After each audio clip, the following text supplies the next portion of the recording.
Funding for the production of Folks is provided in part by the Friends of LPB. Up front today, we'll visit a stage reading of Preacherman, Preacherman, an original musical play written by John O'Neill and Roger Dickerson of New Orleans.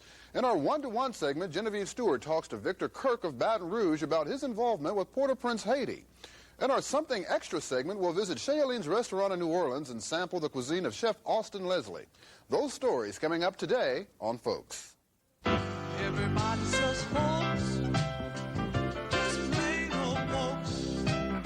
Everybody just people all over the world. Folks who live, folks got to give, folks got to care, folks got to share.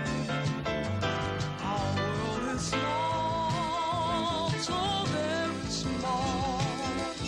What touches one of us, who touches us all? To stay alive, just to survive, folks got to be in harmony. Everybody just folks, just plain old folks, just plain old folks. Everybody just folks, everybody just folks, just plain old folks, just plain old folks. Everybody just folks.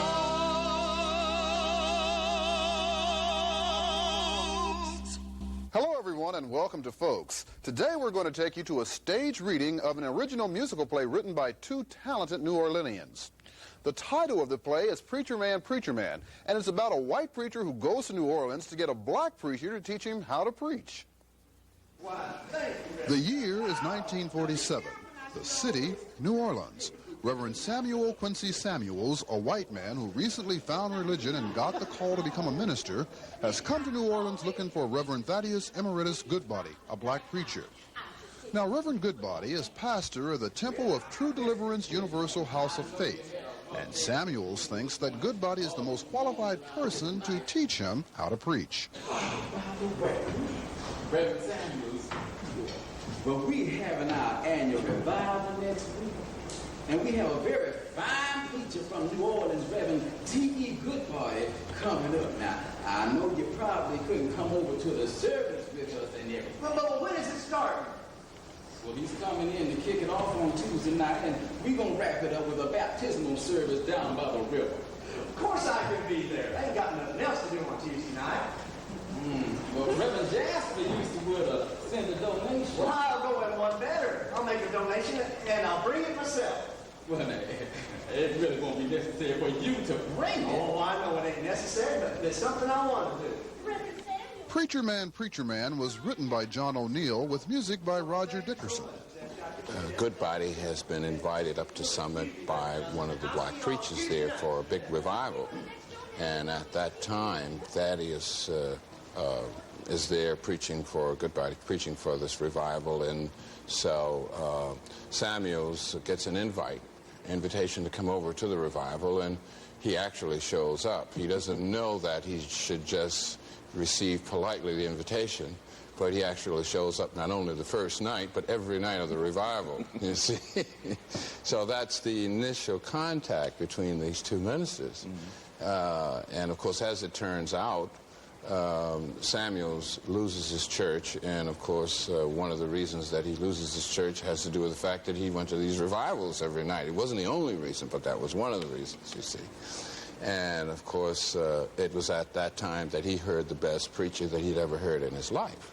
So when he finally came to the realization that all of his bad luck was due to the fact that he didn't really know how to handle himself in the pulpit, he went out to seek the best preacher he had ever heard to get him to teach him the tools of the trade. Sam is one of those divine innocents, you know, who never learned that he was supposed to be a racist. And so in a racist context, he continues to function without ever giving, you know, just in contradiction to the social conventions of the time, and actually just being a good man. The music in Preacherman, Preacherman includes work songs, blues, gospel, and bebop.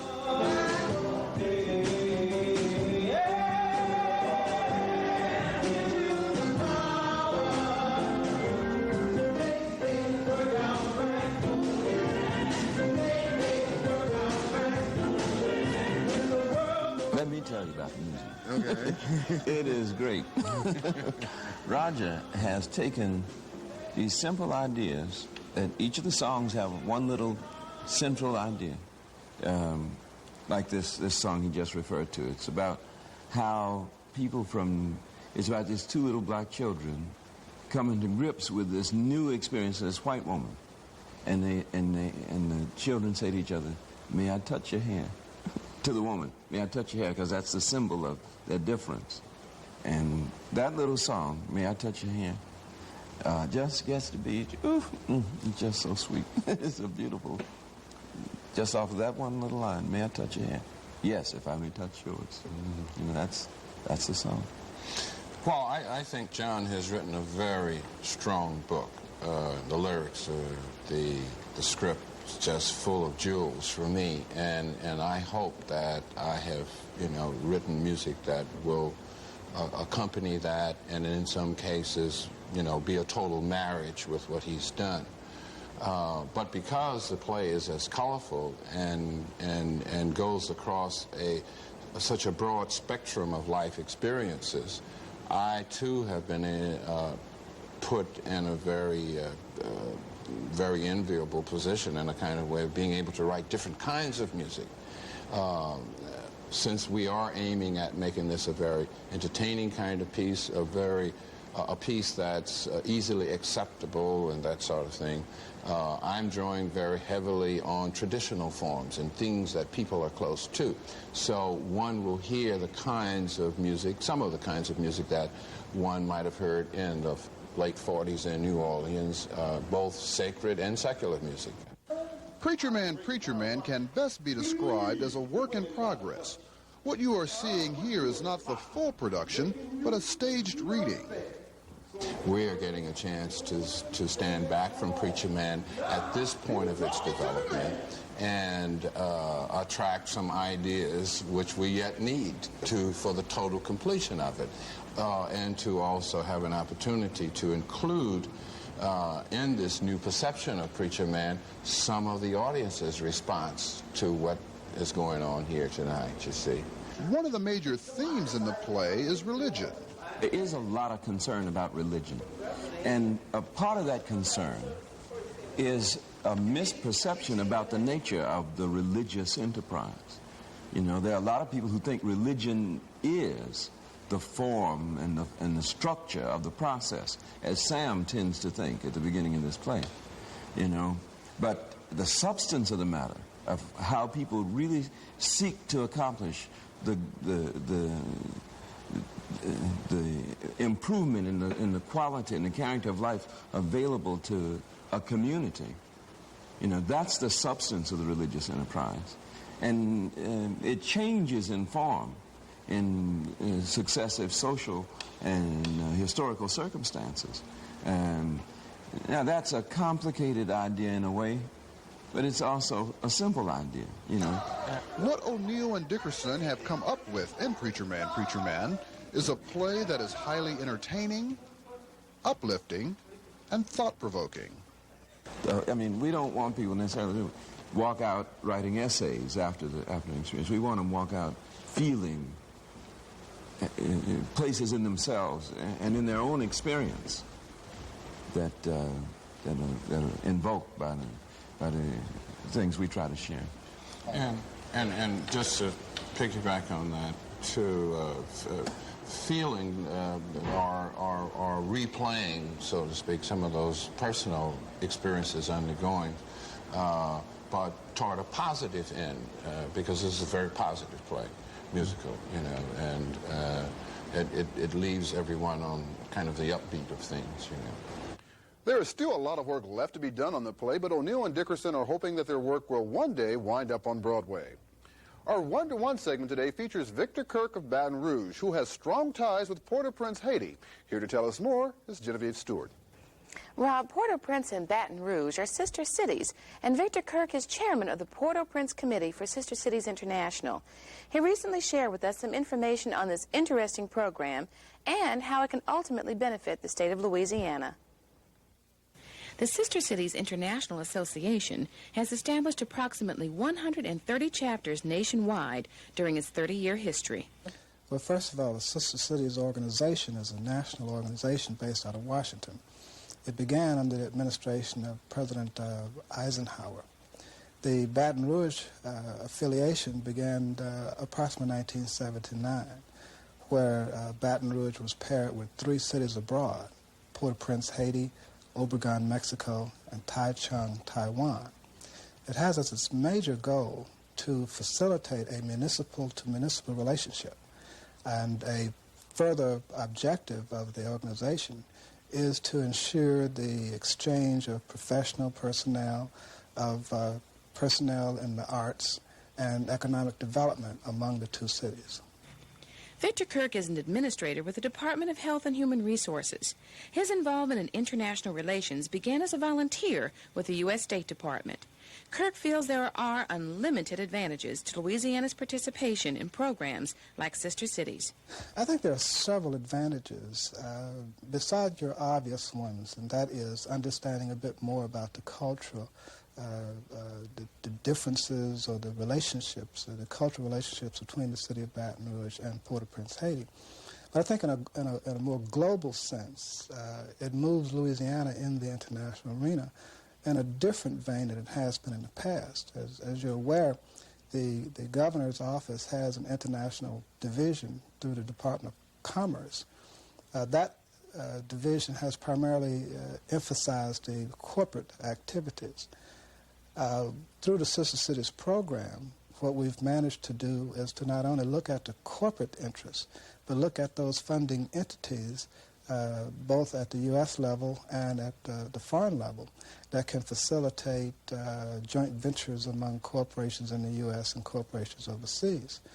For instance, Baton Rouge has 2 major ports, or Louisiana has 2 major ports, in New Orleans and here in Baton Rouge.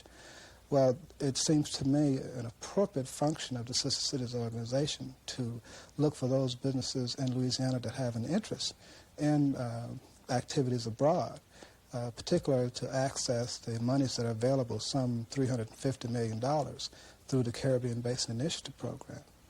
Many business deals have developed as a result of friendly Sister Cities exchange programs, such as the one with Baton Rouge and Port-au-Prince, Haiti. You haven't heard that much about Haiti, but we're finding that there are several companies in Louisiana that are in fact interested in Haiti, and of course those that are outside of Louisiana, in which we're serving as a conduit to facilitate their interests. Gulf South Research Institute, for instance, even though it's a nonprofit entity primarily involved in research, it can play and will play a major role in assisting the development of Haiti as a business entity that is recognized by Louisiana. The kinds of things we're working with Gulf South Research Institute and their activities is, for instance, through their water research project, where Gulf South Research Institute, through a private client, have developed a membrane that is used in purification of water. So if we're able to pull the project off with GSRI, they would be a major force in the transport of water from the major cities to the rural areas and have that water purified to the extent that it can be drinkable by the citizens there. Another entity, I talked with a gentleman the other day that has a business at the flea market, and we're going to discuss later this week about the potential of having certain baskets, straw baskets and etc., produced expressly for him from the Haitian Manufacturers Association. I think that will go a long way toward improving the public image of Haiti and ensuring that to the business community here that solid ventures can in fact take place with a country the size of Haiti. We're finding that there's more and more interest in Haiti from the economic standpoint, primarily because of the low labor cost. Some corporations are paying on the average of $3 to $7 per hour for unskilled laborers, whereas in Haiti, they're paying on the average of $2 a day, which is their minimum wage. And it's not exploitation, it's just a matter of labor costs in Haiti are tremendously low. But it has sparked the interest of Spalding, for instance, in that Haiti produces 90% of the baseballs made worldwide. So we're looking at other entities in Louisiana that want to buy direct. There are product protection laws to ensure adequate competition for hired salaried U.S. workers and their companies. Now, there are market protections. That is, the U.S. government, through its Caribbean Basin Initiative program, ensures that the types of businesses that do operate in developing countries, or the Caribbean, particularly Haiti, will have some degree of market protection and protection against nationalization. But we are, in fact, finding that there are corporations in Louisiana that are very interested in Haiti. It's a matter of ensuring those individuals that what they read most about Haiti does not represent all there is in Haiti. Tell me about your trip last year to Haiti during the Carnival season. Yes, my wife and I traveled to Haiti in November of last year to renew the relationship between Baton Rouge and Port-au-Prince. We met with the mayor, and he was so enthused by our visit and the potential that it has for broadening the relationship between Louisiana and Haiti, to the extent that he extended an invitation for us to locate 2 queens and their chaperones who would participate in the Haitian Carnival. We, in turn, selected Miss Southern University, Michelle Davis, and the current Miss Louisiana USA, Rosanne Jordan. They traveled to Haiti and were astounded at the red carpet treatment and the enthusiasm with regard to their trip. For the ladies involved, it was a very interesting trip for them because there was quite a bit of national and international exposure. For the first time, the Carnival activity was aired over TV through satellite. There were newspaper interviews, radio interviews, some talk show interviews. So everywhere they went, there was someone there very interested in the Louisiana representation in the Haitian Carnival. And we look forward to that activity. What are the future plans for Sister Cities as it involves Baton Rouge and Haiti? The Sister Cities program is, the success of the program is based in large part on the degree of, or the willingness of volunteers to become a part of its effort. It's a relatively small organization with a very big heart, and it depends on the networking of other volunteer organizations. I would hope that in the future we're able to access more volunteer organizations, not only organizations such as Friends International, the International Hospitality Foundation, Friendship Force, and etc., but to look at the other civic and social organizations, particularly those organizations that have an international goal. We feel certain that once we're made aware of the international goals of those organizations, then we can become a conduit to assist them accomplish those goals. So I would say in '85, and perhaps a bit beyond that, I would look forward to establishing a closer rapport with those type of organizations, including LSU and Southern Centers for International Development, to make sure that Louisiana plays a major role in international affairs. Sister Cities International could well be a conduit for other Louisiana cities to establish valuable cultural and economic relationships in faraway places. Persons desiring to volunteer their services to either the Sister Cities International Association or the National Council for International Visitors may do so by writing Victor Kirk at Post Office Box 3933, Baton Rouge, Louisiana, 70821, or phoning area code 504-343-7219. It's time for our Something Extra segment, which today features one of Louisiana's finest black chefs, Austin Leslie of New Orleans. There are so many things that are synonymous with New Orleans. For example, Dixieland jazz,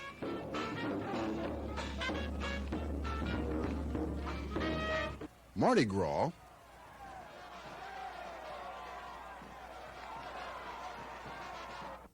and Chez Helene's. For some 20 years, Chez Helene has been a landmark in New Orleans. Located on the corner of LaHart and Robertson, Chez Helene's is a family-run restaurant, and one of its owners is Chef Austin Leslie. In 1964, we opened up Chez Helene, but my aunt was in business since 1942. the name of the business was Howard's Eatery. She married a barber on Rampart Street. And in that time, she would do the cooking at the home, you know. And he had eaten all over Rampart Street, see? So that made he recognized the kind of quality of food that she was putting out. And he told her, let's face it, we could open up a restaurant. And from that part of it, it was a very small restaurant. And then my sister, my mother, my uncle, my nephew, we all worked in different restaurants. And as she was going up in years, she always wanted a restaurant, but she needed some assistance. So, like I said, I was at D.H. Holmes, you know, so she said, well, let's give it a shot. So my expertise, my uncles, and all of our, we combined it and put it together. And it took us about, say, like maybe 6 months, you know, to start it out. But we all kept our jobs. We didn't more or less like was trying to take the money out of the business first. And then all of a sudden I looked at it and I told her, I said, well, it's time for us to get away from the other job and put a full time in here. So we went at Chez about 24 hours a day. She worked in the day and I worked at night. Chef Leslie is very well known in the New Orleans food circle. And just one look at the walls at Chez Helene tells you that the restaurant is not lacking for publicity. The food, to say the least, is delicious, excellent, and wonderful. Chef Leslie told us about his favorite dish and the dish that appears to be the most popular among his customers. I like the gumbo. And the popular dish is we do the 3 pieces of chicken, stuffed pepper, and potato salad, you know. And that really, you know, that sells. The fried chicken, honestly, I mean, it's a different experience to anyone. And, you know, just like I'm saying it, but I've heard a lot of people, you know, even people that's in the chicken business come here and check this chicken out, you know. And I tell them how to fry it, and they tell me I never tell them the right thing. But really, it's hard work, you know. It's really hard work. Keeping your fryer clean, you know, and keep the freshness there and doing it right every day. You know, more or less like you're only as good as the last thing you did. So never try and rely on your reputation if you're not doing it right. Gumbo is one of the things that I've worked with for quite some time, you know. See, in New Orleans, you could go and get 200 gumbos. There's a different gumbo in every restaurant, see. But I'm pretty lucky, I'd say, because they have 2 places down the street that sells the hot sausage and the smoked sausage. And I have access to these places at any time, you know. And I use their smoked sausage and their hot sausage. And then I'll put the picnic ham in there and the shrimp and the crab. See, what I'm saying is I put 5 ingredients in there. And in also doing that, these ingredients do not break up. And there's always something in the pot. Now, I'm not knocking chicken or, you know, or these other things you put in gumbo. But all I'm trying to tell you, this way, for an out-of-towner or a person that's in town or the regulars, they come in here for that gumbo. And you'll be surprised when I do things for people. If they have a repast, you know, I might send a gumbo to somebody's house. And if one of my customers is over there eating it, they recognize that gumbo. Cooking is definitely a way of life for Leslie. It is something he really enjoys and became interested in at an early age. New Orleans is my home, you know. And when I was a kid, I used to sell seasoning bunches. What you call is that? They had a lady at Tonty and New Orleans Avenue, and we used to go around. She grew a lot of shallots, onions, celery, parsley, you know, all the stuff that goes into food, you know. And I used to go around with, you know, we'd go there and pick it out of the garden, you know, and go from house to house and sell it. And then I'm the baby of the family, so that makes, I used to live in a lot of people's houses that would do a lot of cooking. And I'd smell that food, and I couldn't wait for the food really to finish, you know. So I was really interested in food. And then my aunt, about 1942, she opened up a restaurant. And we used to go in there and give her a hand, you know. And then I started selling papers. But I was always around food, and I always loved food. So, I mean, I had a very good eye for it. So, and I like to do the preparation, you know, and watch. Sometimes we used to take, like, the okra, you know, and I'd be cutting the okra, and we used to stick the okra ends on our face and make mashes out of it, you know. So then one day I was in sheet metal, and a fella asked me did I want to be a chef's assistant, you know. So I went to D.H. Holmes, and the rest is history. Who has had the most influence on your cooking style? Two people. The first one was a gentleman called Bill Turner. He had owned a restaurant on Rampart Street, and it was like with the fried chicken. And we did everything with the chicken, man. We sold chicken liver, chicken gizzards, chicken necks. And today, you know, like I still said, even my aunt, when she was in business, we used to make a gizzard stew, you know, in brown gravy and served with rice. And you'd be surprised how sweet that is, you know. And then the other gentleman was the chef at D.H. Holmes. His name was Russell Millett. He took a lot of time with me. In fact, he started, you know, from the bottom to the top. And a lot of people, when I first went there, they was telling me, say, you can't work with this chef because he hollers a lot, you know. And I just went in there and do the things that he asked me to do, and always, you know, go in there trying to help somebody. And I know how to do that. So that's a key to a lot of things, you know. Give them, if you're assistant, be the assistant and don't take the head. And then when the head man leaves and he put it in your charge, then you take over. Chez Helene's is called the House of Good Food. And if you're looking for some good French or Creole food, or if you just have a taste for something on the soul side, well, Chez Helene's is definitely the place to be. The menu offers a great deal of variety. Here's a list of the house specialties: baked stuffed half lobsters with melted butter, chicken liver omelet, fried breaded lake shrimp, grilled calf's liver, oysters Bienville, oysters Rockefeller, and tenderloin of trout. You've experienced a lot of success over the years. What do you see in the future for Chez Helene? Well, I'd say we're gonna stay right here in this area. You know, what right now I say it's like a landmark. You know, and the people, it's a black community. You know, and the people around it respect it. And sometimes you might come in here and get 60-40 with the clientele, you know. Sometimes you might get a blue cows. And see, I want the restaurant for everybody, not just for one particular group, you know. I don't believe in being prejudiced, you know, with one particular group. I want to share this restaurant with everyone.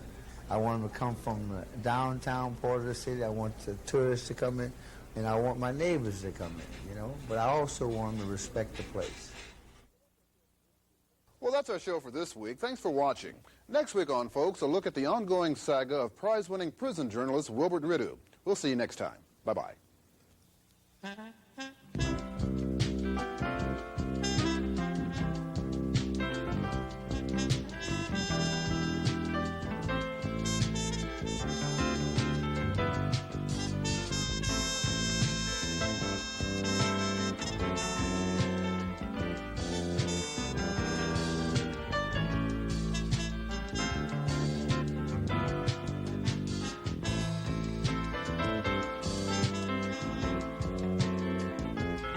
Funding for the production of Folks is provided in part by the Friends of LPB.